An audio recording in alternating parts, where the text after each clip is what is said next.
wa alihi wasallam. Rasulullah itu adalah suka wanita, ini penyembah, pengekor hawa nafsu atau bahasa-bahasa yang semisal itulah. Apakah omongan-omongan semisal ini itu dihukumi kafir atau tidak? Apakah ini dihukumi kafir atau tidak?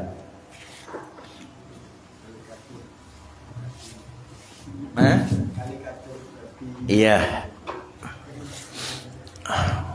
Pun jelas ya, mengajak Rasul, mengajak Al-Quran, menghina ayat-ayat Allah, sesuatu kertas yang ada nama-nama Allah. Nah, jawabannya adalah Yaqulullah azza wa jal, Allah subhanahu wa ta'ala berfirman, walain sa'altahum, dan jikalau Anda bertanya kepada mereka,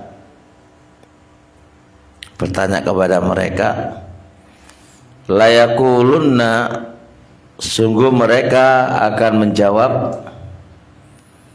innama kunna nakhudhu wa nal'ab, sesungguhnya kami berbuat yang demikian itu hanya nakhudhu wa nal'ab, bersunda gurau saja, hanya bermain-main saja.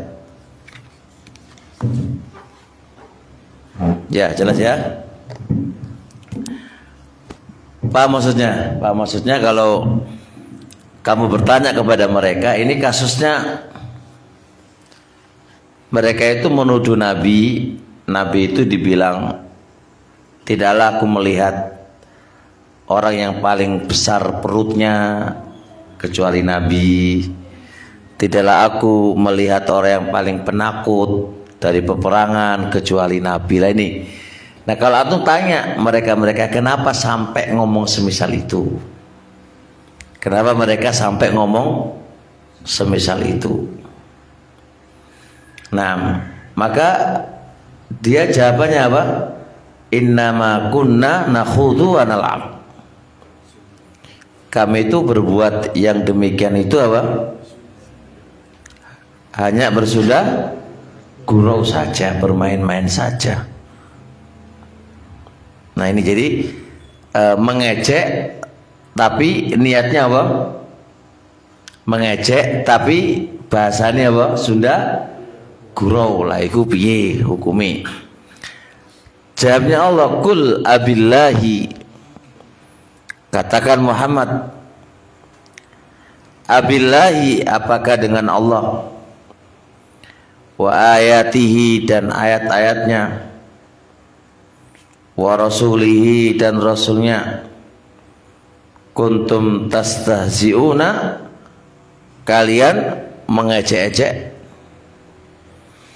la ta'tadiru qad kafartum ba'da imanikum, sungguh kalian tidak ada uzur lagi, sungguh kalian telah kufur setelah iman kalian.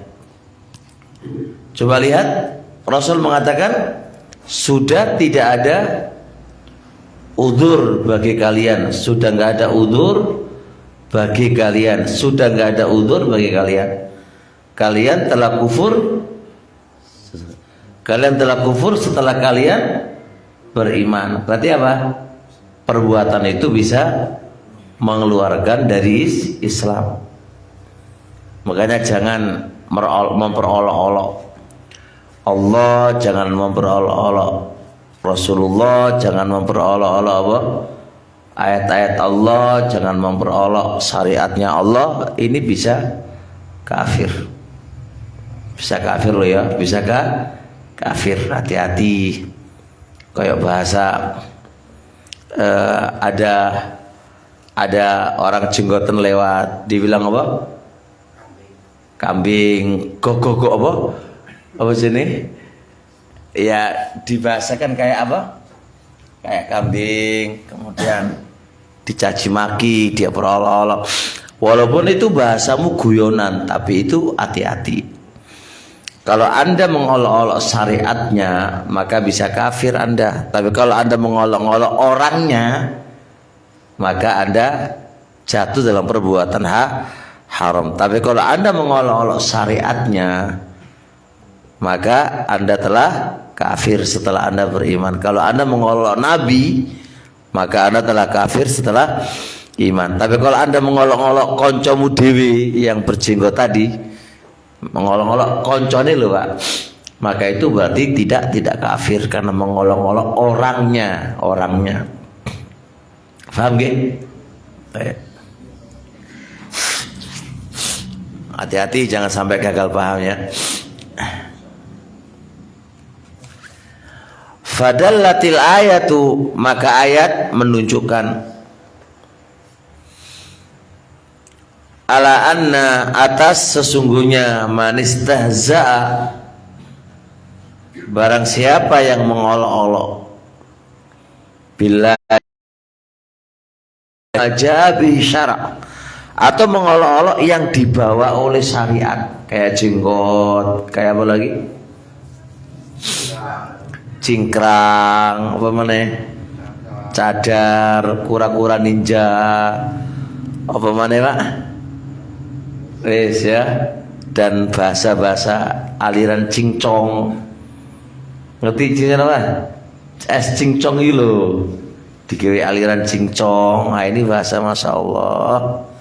Maka fahuwa kafir, maka pelakunya adalah dihukumi kafir, kufron mukhrijan an minal millah, kafir yang bisa mengeluarkan apa? Kenapa? Dari agamanya, mengeluarkan dari agamanya. Masya Allah, bahaya loh itu, bahaya banget ya Pak, bahaya banget. Ini hukum secara umum Pak, hukum umum ya kayak gini. Kalau hukum secara per individu beda lagi. Babnya dia itu mabuk apa enggak, dia itu gendeng apa enggak, dia itu dipaksa apa enggak, kan harus dirinci lagi. Tadi hukum secara umum, siapa yang mengolok-olok agamanya Allah, mengolok-olok syariatnya Allah. Tapi orang-orang yang dikatakan mereka itu Wahabika atau apakah, bukankah mereka itu hanya menjalankan syariatnya Allah saja? Tidak ada kata menyimpang dari syariatnya Allah. Kenapa kok diolok-olok kan gitu kan? Kalau ditanya mana dalil kita tunjukkan jelas dalilnya kok. Terkait dengan cadar, siapa yang mengingkari adanya syariatu cadar? Siapa yang mengingkari adanya mengangkat celana dari mata kaki? Siapa yang mengingkari kalau wanita itu pakai kaos kaki? Siapa yang mengingkari? Nggak ada mengingkari kok. Kita pakai jenggot, ya kan? Apa yang kami ini ngapa? Apa yang aneh dari kami itu apa gitu kan? Kan gitu toh. Kenapa kami kok diolok-olok itu kenapa? Jangan-jangan karena takut apa? Masalah yang lain, bukan karena itu kemudian kami diolok-olok. Ya gentle.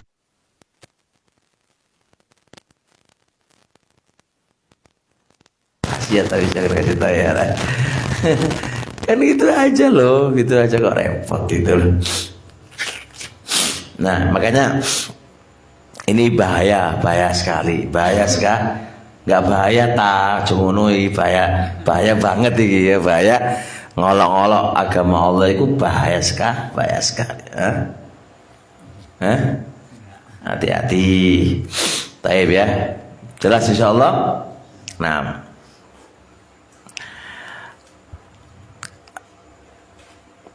ini nasihat kepada kaum muslimin secara keseluruhan. Ayolah kembali kepada Allah, ayolah kembali kepada ajarannya Allah. Bukankah kita sudah mengikrarkan syahadat, 2 kalimat syahadat, yang itu mananya apa? Kita harus kembali kepada Allah Subhanahu wa taala. Pakaian kita, adat istiadat kita, ibadah kita, muamalah kita harusnya kembali kepada siapa? Kepada Allah Subhanahu wa taala. Paham nggih? Baik, terus.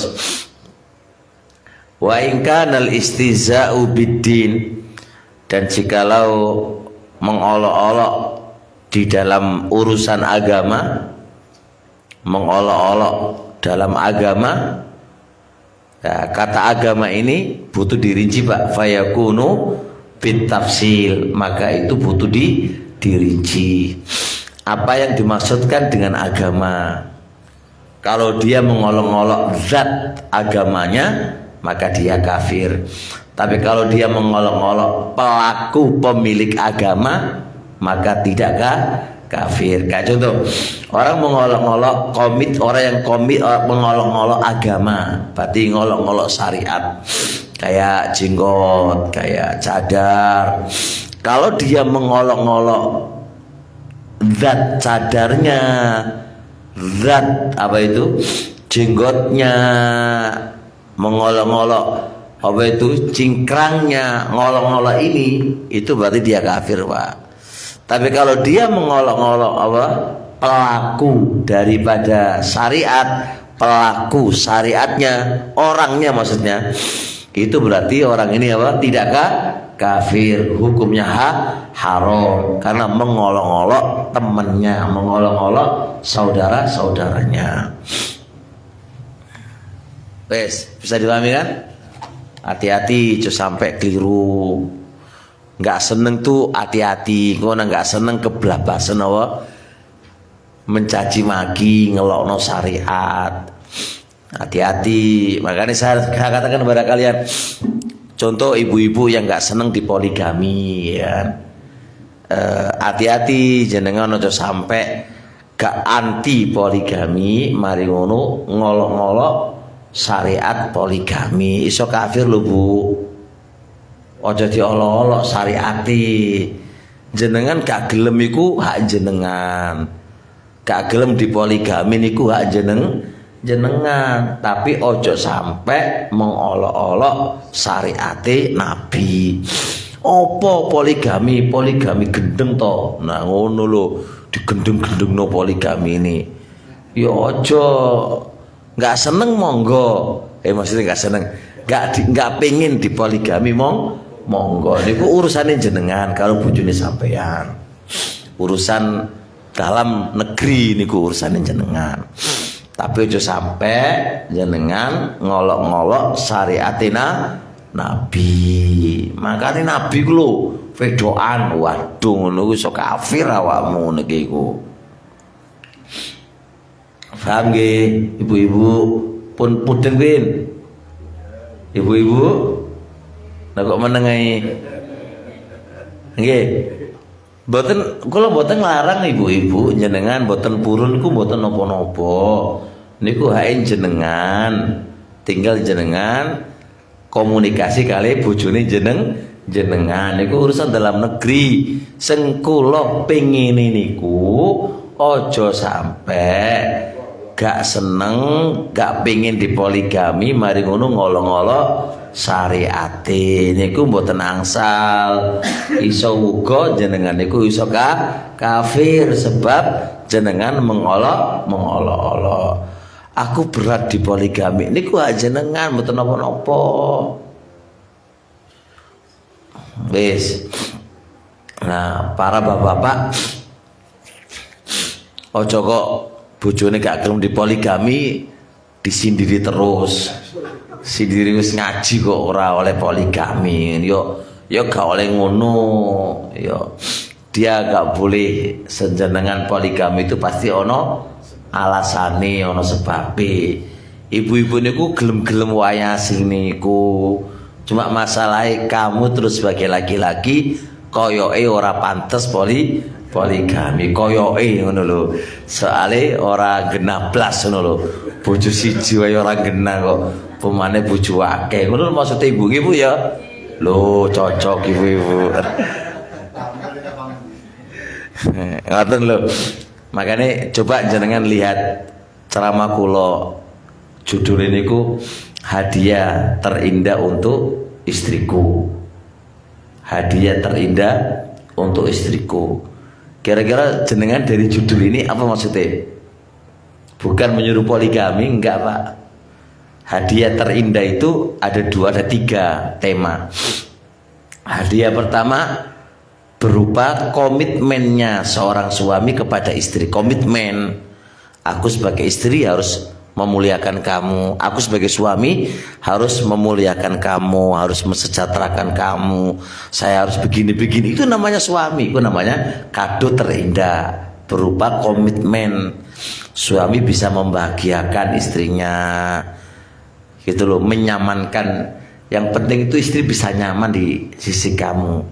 Kalau Anda bisa menyamankan istri di samping kamu, itu berarti Anda berhasil menjadi suami. Tapi kalau istri kok guru nyaman di sisi kamu, bahkan lebih nyaman di sisi HP-nya ketimbangan kamu, berarti kamu nggak berhasil jadi suami.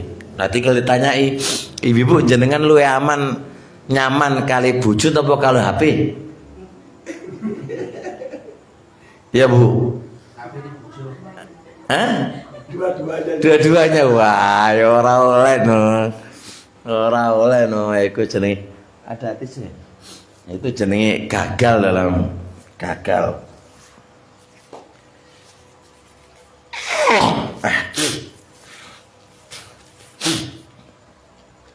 Berarti suaminya kurang zen lah kalau sampai segitu itu.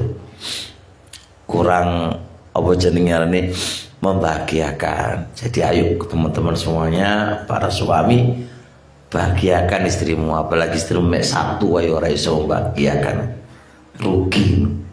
Satu itu bahagiakan, muliakan, biar dia itu suweneng nang awakmu.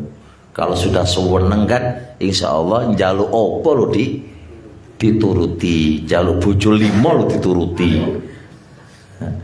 Ora oleh 5 ya Bu. Iya, guyonan Bu biar nggak terlalu apa. Nggih. Taib wa in kana al istiza'u bid-dini fayakunu bit-tafsil. Apa?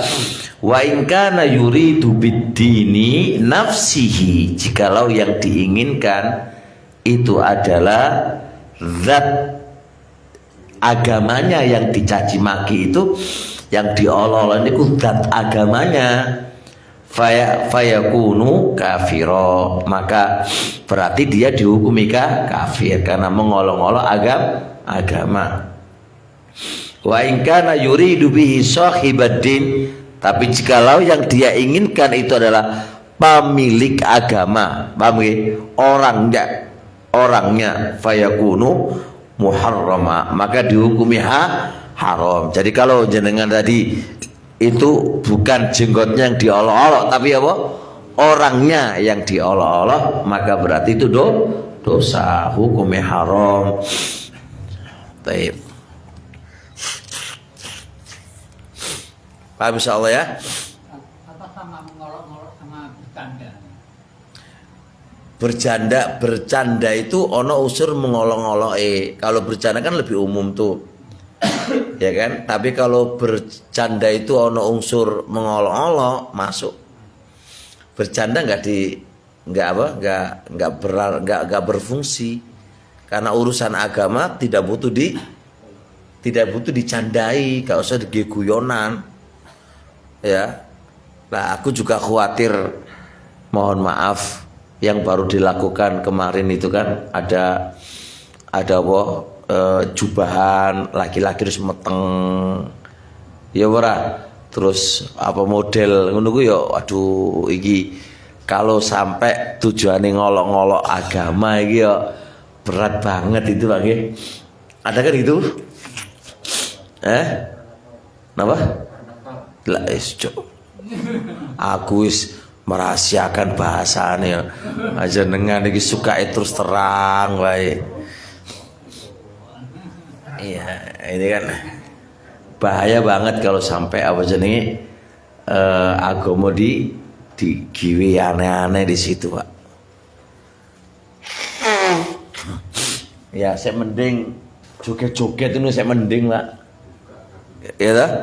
Juga joget nang dalan saya mending dengan bahasa nggak tahu tarian model Inggris atau model Italia saya mending Pak. Tapi kalau sampai ngiwe acara agamis terus ngolok-ngolok bentuk agama niku bahaya banget, banget. Bukan kok mending itu kok dipotong bahasaku jari ini mending giwe waya aku jenenge gagal paham ngono nggih. Gagal paham. Maksudnya kan pernah juga terjadi pada saya itu kan saya membolehkan apa jenenge menaruh televisi parabola di rumah. Itu dipotong itu. Padahal itu konteksnya mana yang lebih naam di hadapan kita itu dua mafsada dan nggak bisa dikompromikan berupa anak keluar lihat parabolanya tetangga, kemudian apa ketemu sama anak-anak nakal, ya kan, dengan dia berdiam di rumah tapi ada syaratnya suruh belikan para bola lagi piye, nggak ada jalan kecuali harus memilih salah satu di antara keduanya lah. Secara kaidah syar'i ya lebih ringan apa di rumah nyetel para bola ketimbang ndelok di parabolai orang lain terus kemudian kumpul sama konco-konco ini kan rebik bahaya banget. Itu dipotong Pak sehingga membolehkan parabola di iya iklanannya. Nah itu juga dipotong yang Ustadz ngolai opo lah ngerti ya. Tapi jelas ya, mohon maaf. Tolong diperhatikan Pak ya, urusan gurau terhadap agama ini adalah bahaya banget. Karena ini nggak mengenal guyonan. Jadi aja sampai Anda itu menyerupakan berjenggot dengan apa? Kambing atau apa itu cadar kayak apa. Ini hati-hati semuanya karena ini bahaya banget. Tapi lanjut. Hal tajuzu nisbatun ni'mati ila nafsihi, apakah boleh menyandarkan nikmat itu kepada dirinya? Apakah boleh menyandarkan nikmat kepada dirinya? Maksudnya piye? Aku pinter itu dari diriku, aku sugih itu adalah usahaku, jadi dinisbahkan ke dirinya. Ini sudah berlalu, cuma ini adalah rinciannya. Hati-hati ibu-ibu biasa nih pas oleh sugi ngomong ini aku sugi ini karena apa? Jeripayaku ke ini sugi ini. Pokoknya nikmat itu ya itu dinisbahkan ke dirinya, disandarkan ke dirinya, lali kepada Allah Subhanahu wa ta'ala. Hati-hati. Jawabannya la tajuz, nggak boleh nisbatun nikmah, menyandarkan nikmat ila nafsihi kepada dirinya, au ila ghairillah atau kepada selain Allah. Apapun Pak hasil yang kita peroleh, usaha yang kita dapatkan, anugerah yang Allah berikan kepada kita, itu jangan dinisbahkan ke dirinya atau kepada orang lain, tapi nisbahkan kepada siapa? Kepada Allah Subhanahu wa ta'ala. Jangan pinter ojo nisbahkan karena aku, karena orang tuaku. Kan ada itu apa itu di arah keranji ada tulisan Anda bahagia karena ini kan kata-kata nggak pas Pak.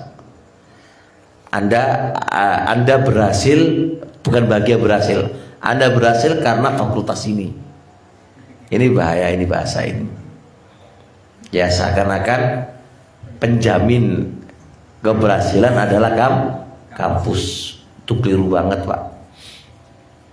Sedangkan bisa kuliahkan di Jogja, UGM, atau di UI, atau di ITS, atau di Brawijaya, universitas yang negeri yang maju, jauh sampai ya Anda katakan ini karena hasil jeripayah saya. Jangan sampai nikmat itu jangan disandarkan ke diri Anda atau kepada selain Allah, tapi sandarkan apa? Kepada Allah Subhanahu wa taala. Semua tanpa Allah nggak bakal bisa sukses semisal apa yang Anda lalui itu. Kenapa wadzalika annal abda? Karena seorang hamba itu fakirun, pada dasarnya itu fakir, Pak. Kita semuanya itu fakir. Ghaira mustahiqin li syai'in Allah, tidak punya berhak sedikit pun atas Allah. Kita itu nggak punya keberhakan sedikit pun atas Allah. Kita itu fakir, nggak punya apa-apa. Apa namanya? Naam. Right, terus wa antum saban ni'amu ilallahi jami'a, pakai an, Pak. Hendaknya nikmat-nikmat itu disandarkan kepada Allah saja. Ingat-ingat itu, sandarkan kepada Allah saja.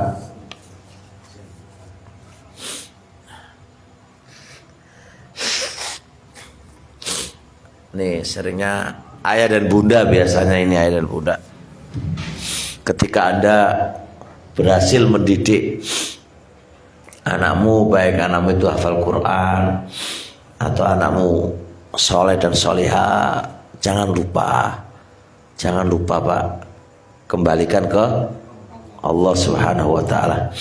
Saya nulis buku tentang pendidikan anak, terus saya padukan teori parenting sekarang dengan parenting masa lalu, zaman dulu ya.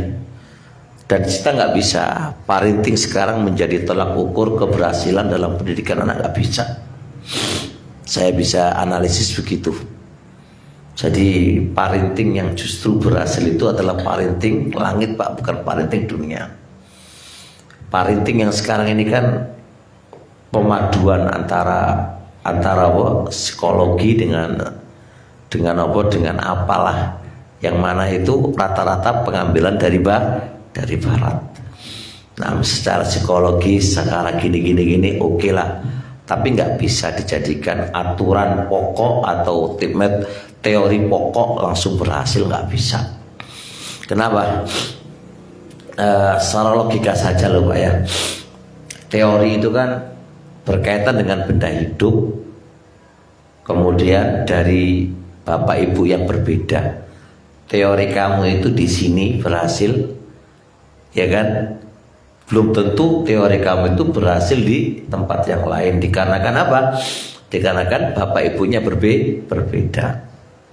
Tapi yang terbaik teori adalah taksonomi Bloom. Waktu tesis saya itu kan menganalisis kondisi anak yang nakal. Gimana cara bisa dia bisa mau nurut, itu gimana? Itu cara terbaik adalah pendekatan, dan pendekatan ini saya kumpulkan data dari para salaf dan hadis Nabi. Memang pendekatan itu terbaik, Pak. Di dalam masalah apa aja itu bisa selesai melalui pendekatan orang tua kepada anak itu dibutuhkan, Pak. Barakallahu fiik.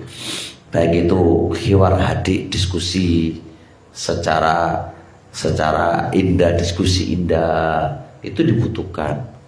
Jadi itu jangan sampai kaku dan kasar ada tempatnya, kaku ada tempatnya. Walaupun di teori itu nggak boleh kaku, nggak boleh mukul, nggak bisa, Pak. Harus ada itu, ya kan, ada itu. Tapi itu tetap ada aturan mainnya, ada aturan mainnya. Ala kulli hal tetap aturan langit, teori langit itu lebih unggul daripada teori apa? Teori aja gitu loh.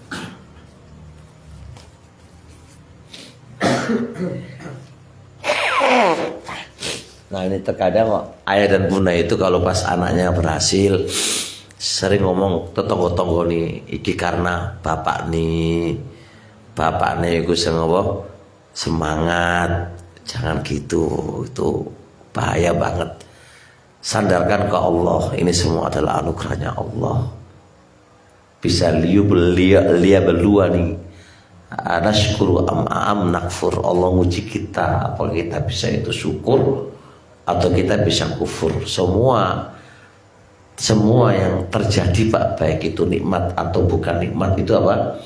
Adalah ujian dari Allah. Jangan punya anak nawakal, itu juga ujian. Jangan punya anak buai, itu juga ujian. Tinggal kita berhasil nggak di dunia ini menghadapi ujian-ujian ini, ujian-ujian ini. Bisa dipahami nggih?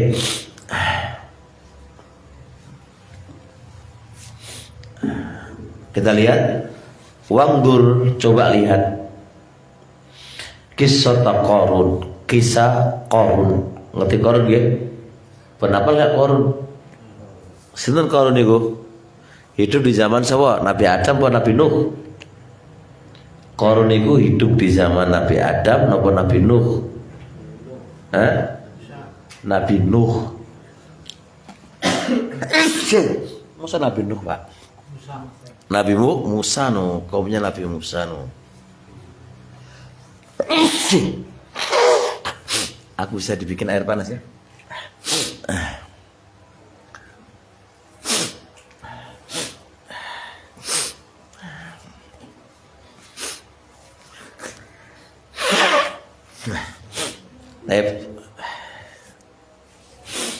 Bagaimana Qarun, coba lihat.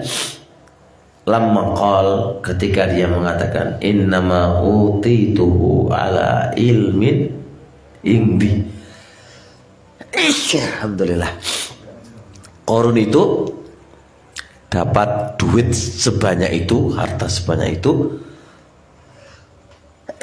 Dia mengatakan innama utituhu, saya diberi uang sebanyak ini, harta sebanyak ini. Kenapa? Ala ilmin indi, karena aku pintar. Karena aku pintar kerja.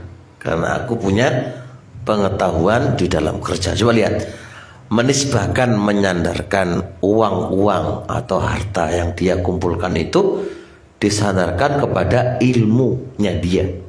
Paham ya? Pengetahuannya dia, pengalamannya dia. Banyak kan di masyarakat ini, Mas? Aku sugih karena suamiku punya pengalaman kerja. Aku sugih karena suamiku orang ulet. Aku sugih karena Masya Allah. Itu sebuah kesalahan, Pak. Qala Qatadah, berkata Qatadah, ala ilmin minni wujuhal makasib, dikarenakan aku punya ilmu cara mencari uang.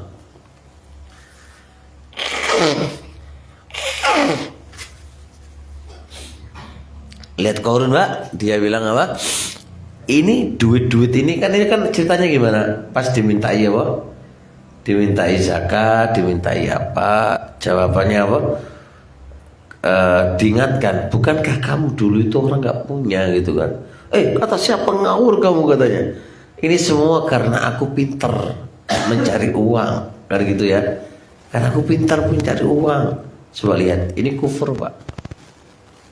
Walaupun memang salah satu sebab Anda bisa sukses itu karena Anda punya kemampuan untuk itu, tapi jangan disandarkan di situ.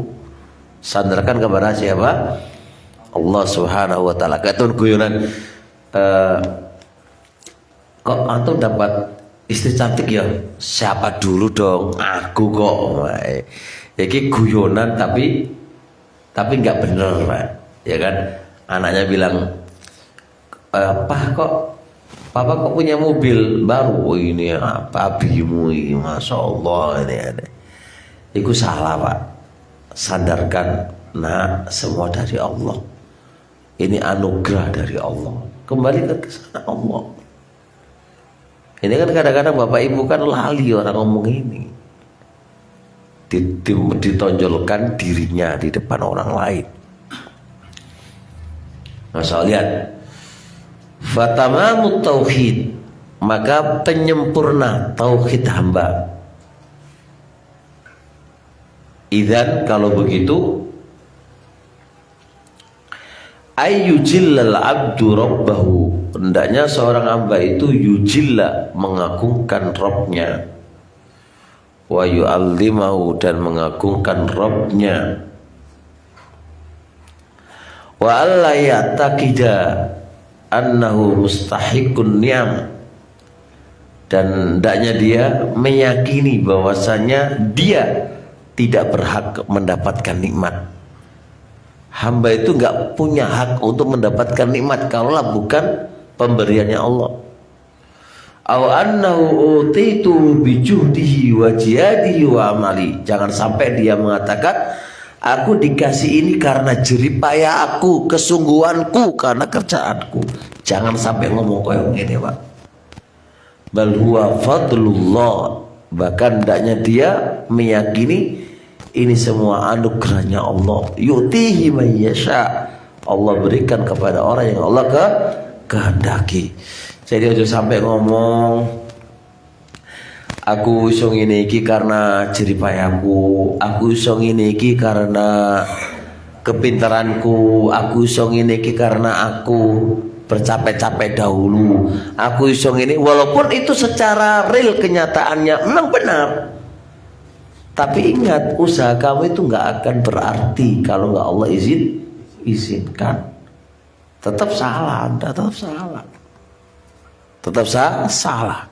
Sandarkan ke Allah, Pak G. Sandarkan ibu-ibu, sandarkan ke Allah.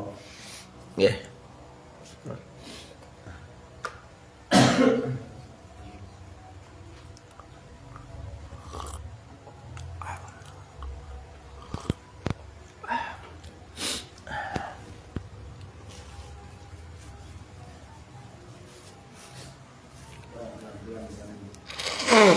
Kenapa? Kula to. Santai mawon kula ngaji. Nggih, santai mawon. Sementing saged diamalno. Bar ngaji niku lho, pentinge saged diamalno. Ngaji terus ora ono amalane lak padha wae.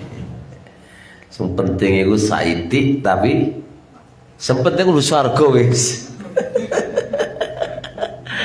Lah bicara lu swarga ya ngono mau lah. Oleh ilmu diamalno, oleh ilmu diamalno. Wis wae. Urip pengpisah kok repot. Kenapa? Li'anna fi'lal abdi sababun, karena perbuatan hamba itu mek sebab. Anda sukses sebabnya sampean ulet, iku sebab. Ulete sampean iku sebab. Pintermu iku sebab. Sing jenenge sebab belum mesti menjadi sebuah kepastian. Padha karo kerja iku sebabnya sugih. Ada orang yang kerja sampai elek, banting tulang, banting apa jenenge? Banting pikiran. Banting HP, ya orang suki-suki sampai elek. Ada santri itu, ada dua orang ya. Ada kerjanya seminggu itu, Pak. Seminggu itu paling 3 kali toh. 3 jualan pukis. Masya Allah, iku iso nggawe omah, iso nggawe lebih-lebih duit. Ya iso sedekah, wakeh sedekah nih. Pas kajian kita ngaji, mangan itu hampir sebulan itu ping-ping akeh. Badar kerjane seminggu ping 3 itu sampai duhur, Pak. Pagi sampai duhur ngono tok wae. Ada orang yang kerja sampai wae nek nggih omah ora iso. Nggih omah ora iso, Pak. Ya mbok piye pemane sedekah nggih omah ora iso. Tuku sepeda motor ora iso. Nah itu berarti menunjukkan, Pak, sementing berkah. Urip itu berkah, Pak. Makanya saya sampai menganalisis, Pak. Ana memang suka mikir memang. Saya memang pemikir itu. Mikir itu kok iso ya? Iki mergawe secara hitungan akal kan ya. Ya ora nutut ya. Maksudnya iki lho. Ya bukannya mergawe bener. Kalau hitung-hitungannya Pak, gaji sebulan itu mungkin dia dapat 7 juta ya kan. Itu gede ku.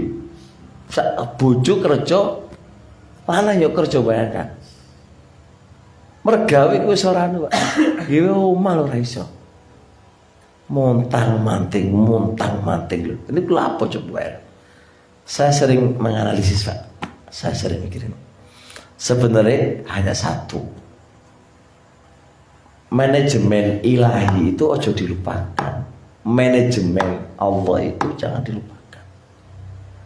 Apa manajemennya Allah itu apa? Satu. Syukuro. Oleh piro wae itu syukuro. Allah akan nambah, Allah akan berikan kemudahan untuk rezeki yang lain. Oh, kadang-kadang tak dulu orang ini nggak syukur, sekurang, ben ngomong awak, ben aku berketemu itu ngomong ini, aku lu mergawe ini orang sugis, piye iki, ngono ayo tambah orang sugis, sama model kayak ngono, orang iso Pak. Manajemen ilahi Pak, itu yang bisa mensukseskan Anda. Gak kok delok kerjane sampean metenteng apa ora. Ora Pak. Manajemen ilahi. Tak kayak contoh wong Saudi Pak. Wong Saudi duit itu akeh. Kerjane gak kok sampean. Metenteng kaya ngono. Iki siji. Seneng loro tawakal Pak. Tawakal tegese piye? Apa yang jenengan usahakan, jenengan berkecup, serahkan aja dengan Allah. Oh dhewe ora nyerahkan ke Allah. Pikirannya saya kurang, menimbang opo ngene. Awakmu kuwi ngono terus ora bakal sugih. Ora bakal berkah duitmu iku. Wis sakmono wae, engko sampean sugih piye lan. Cukup loro wae, cok akeh larang regane. Jadi kesimpulannya ngono ya, kesimpulannya wis to, loro iku wis jenengan amalkan wis sukses. Nah, dan ini saya ngomong ini udah sering tak sampaikan ke teman-teman, berhasil Pak. Ada beberapa contoh di Tuban itu juga. Iso nggawe omah, iso nggawe apa, ya dodolan santai mawon. Pagi sampai zuhur kerja, wis zuhur salat, nyantai sak bojo anak salat, belajar, ya sugih. Sugih Pak, ono sampai welek mergawe ya ora sugih. Mangan bojo ora cukup. Iku piye iku lho, karena ya sampeyan semua salah. Aja lali nang Allah, ibadahe nang Allah aja lali. Tapi enggak usah dicoba-coba lho ya, yakin harus ya. Harus ya, yakin. Harus yakin, Pak. Harus yakin. Orang itu bingung karo wong bingung ya, bingung. Apa kok bingung ngono sing jamin Allah kok bingung lapor. Wayahe ngaji sampe lho ora ngaji, wayahe waktune ngaji malam mergawe. Sugih apa ora gara-gara mergawe misal. Mending kan ngaji to, wis tawakal nang Allah, wis pagi sampai anu susah kok ya wis urusan Allah. Mending delek maneh kan enak. Ini bengi mergawe, isuk mergawe. Kapan hari ini? Nah, ya ada beberapa teman itu, Ustaz, aku semakin nyuwurang mergawe kok tambah bangkrut tuh Ustaz ya. Iyalah. Iyalah. Soalnya kurang Anda penyadaran ke Allah. Ada masih ada khawatir gak mangan gitu. Ada teman anak itu travel itu ngantai banget. Sebulan tuh bisa nggawa jamaah 100, duitnya akeh tenan iki. Tapi nyantai mawon. Ada yang sampai bengirino muter kayak walang. Ya utang gue gak suge-suge. Bahkan jamaahnya akeh malah utang, bayangin Pak. Jamaahnya lu akeh, utang malahan, bangkrut wis. Karena tadi manajemen yang dipakai manajemen barat. Orang manajemen Allah kok.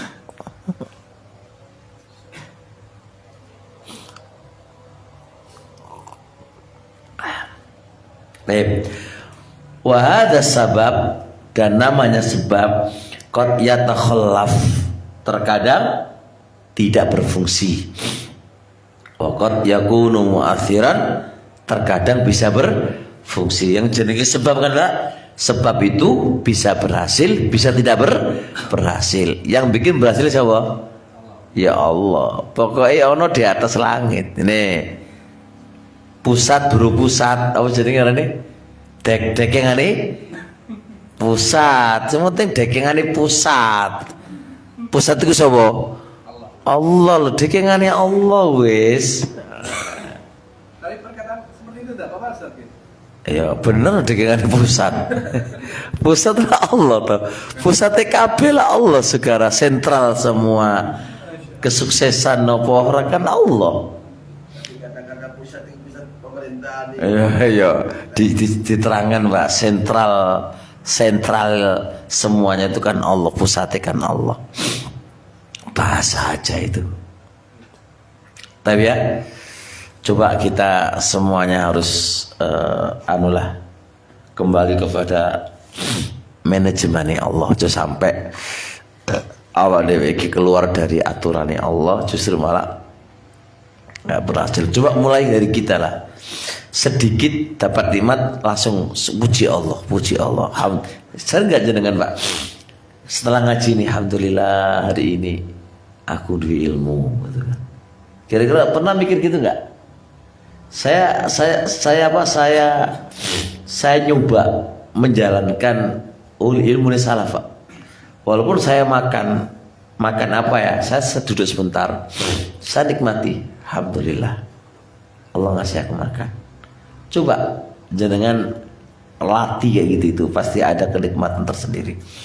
Beda dengan barmangan, turu barmangan, nggak ada jenengan duduk sebentar menikmati berupa nikmat jenengan makan apa aja, duduk sama istri, dapat anak.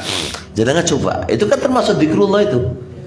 Alhamdulillah Allah masih ngasih aku anak, alhamdulillah masih bisa bertemu dengan istri. Coba bangkitkan, hitung nikmat yang jenengan dapatkan, itu membawa sebuah keberkahan dalam kehidupan Anda. Kita kan kadang kan nggak pernah begitu Pak. Pokoknya keimangan, barbangan, turu, ngobrol, HP-an, wis ngono urip unang-unduk kowe lah. Tapi coba duduk sebentar, renungi, nikmati, syukuri. Pujilah Allah atas nikmat yang Allah telah berikan kepada kita. Jangan lupa Allah selalu sebut dalam kehidupan kita. Antum bisa makan enak, alhamdulillah ya Allah, bisa makan enak. Wis, alhamdulillah dijambung enak. Wis puji wae, kula tambah akhir rezeki sampean. Jadi tadabbur di hal yang Iya, hal itu penting itu. Dan itu saya baca, karena sering ya karena saya melatih dan mewajibkan saya untuk membaca. Kok bisa ya mereka itu berkaya? Jadi ternyata itu seringan, cuma tadi loh kita itu enggak kayak sosok nggak punya waktu aja gitu kan, padahal waktu dia akeh. Coba duduk sebentar sama istri antum, tadabbur alam, sampaikan alhamdulillah masih bisa menghirup apa itu udara, alhamdulillah masih bisa berdua, masih bisa sepeda motoran. Itu ingat terus, itu ungkit itu, dan itu butuh latihan. Coba sebulan aja, jalankan sebulan ini aja, Anda akan rasakan nikmatnya. Sebulan lo yo, kayak sekali tok menelali mana udah wae. Sebulan rutin terus begitu. Insya Allah datang rezeki itu buahnya Pak. Kenikmatan, rezeki keharmonisan, itu semua dari situ teman-teman semuanya. Ya, tapi cukup insya Allah. Udah 1 jam itu ngobrol kesana sini. Ini namanya ngaji urip namanya. Terkadang kita butuh ngaji urip, orang ngaji kitab, ngaji urip Pak. Tapi orang-orang kafir itu banyak yang lebih kaya daripada kita itu. Kaya itu bukan berarti bahagia bro. Pahami, yang kita cari itu bahagia bukan kaya. Salah. Kita itu yang kita cari bahagia bukan kaya. Bahagia bisa dengan apa? Apa bahagia diukur? Hati. Kalau itu Nabi dengan kaya dong. Tidak semua orang kaya itu bahagia. Enggak semua orang kaya itu adalah bisa mensyukuri nikmatnya. Ana contohkan sampean. Saya punya teman 1 bulan tuh 300 juta gajinya Pak. Sebulan tuh ya 300 juta. Sebulan ketemu sama anak. Pernah tak? 300 juta. Apakah dia merasakan bahagia? Enggak. Sampai aku bingung kayak tuku apa Ustaz. Dewek kan bingung pakai apa. Gitu ya. Untuk beli sesuatu dia enggak. Bingung beli apa. Soalnya duitnya ono. Bingung beli apa itu. Apakah dia bahagia? Enggak bahagia. Enggak bahagia. Nah, itu yang dimiliki oleh orang kafir. Justru bahagianya dia manakala dia keluar dari kerjaannya dan dia dapat duit sedikit. Bisa dikategorikan apa? Senin Kemis. Terkadang dapat, kadang nggak dapat. Tapi itu bahagia. Kenapa? Dengan cara apa tadi? Kita sampaikan. Dengan kumpul istri, anak, mensyukuri nikmat yang ada. Dulu nggak pernah mensyukuri makan nasi dengan garam. Sekarang bisa mensyukuri, oh ternyata makan dengan garam ya enak ya gitu kan. Syukurin aja, kita nggak kurang syukur aja sama Allah sih. Modalnya di situ aja kok. Ya.